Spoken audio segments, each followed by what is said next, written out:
మధ్యప్రాచ్యంలో నెలకొన్న ఉద్రిక్త పరిస్థితుల మధ్య అమెరికా అధ్యక్షుడు డొనాల్డ్ ట్రంప్ చేసిన తాజా ప్రకటన ప్రపంచవ్యాప్తంగా చర్చనీయాంశంగా మారింది. ఇరాన్పై ప్రస్తుతం మరిన్ని సైనిక దాడులు చేపట్టే ఉద్దేశం లేదని ట్రంప్ స్పష్టం చేశారు.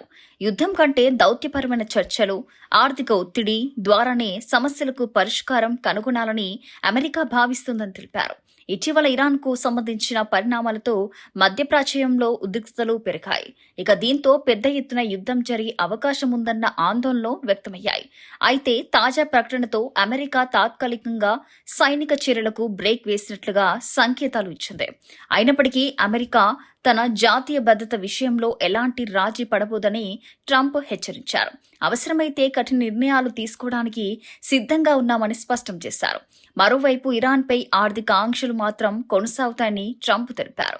సైనిక చర్యల కంటే ఆర్థిక ఒత్తిడి ద్వారానే ఎక్కువ ఫలితాలు సాధించవచ్చని ఆయన అభిప్రాయపడ్డారు. ఇదే సమయంలో ఇరాన్ కూడా సంయమనం పాటిస్తే చర్చలకు అమెరికా సిద్ధంగా ఉంటుందని పేర్కొన్నారు. ట్రంప్ వ్యాఖ్యలతో అంతర్జాతీయ మార్కెట్లో కొంత సానుకూల ప్రభావం కనిపించింది. చమురు ధరల్లో స్థిరత్వం వచ్చే అవకాశం ఉందని నిపుణులు అంచనా వేస్తున్నారు. అలాగే మధ్యప్రాచ్య దేశాలు కూడా పరిస్థితిని మరింత ఉద్రిక్తంగా మారకుండా చూసే ప్రయత్నాలు చేస్తున్నాయి. అయితే అంతర్జాతీయ విశ్లేషకుల అభిప్రాయం ప్రకారం ప్రస్తుతం యుద్ధ మేఘాలు కొంతమేర తొలగినట్లు కనిపిస్తున్నప్పటికీ పరిస్థితి పూర్తిగా చక్కబడిందనే చెప్పలేం. అమెరికా ఇరాన్ మధ్య విభేదాలు ఇంకా కొనసాగుతూనే ఉన్నాయి. చర్చలు సఫలమైతే ప్రాంతంలో శాంతి నెలకొనే అవకాశం ఉంది.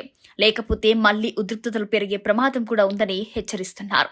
ప్రస్తుతం ప్రపంచ దేశాల దృష్టి అమెరికా ఇరాన్ సంబంధాలపైనే ఉంది. ట్రంప్ ప్రకటనతో యుద్ధానికి తాత్కాలికంగా బ్రేక్ పడినప్పటికీ రానున్న రోజుల్లో ఇరు దేశాల తదుపరి నిర్ణయాలు ప్రపంచ రాజకీయాలపై కూడా కీలక ప్రభావం చూపనున్నాయి.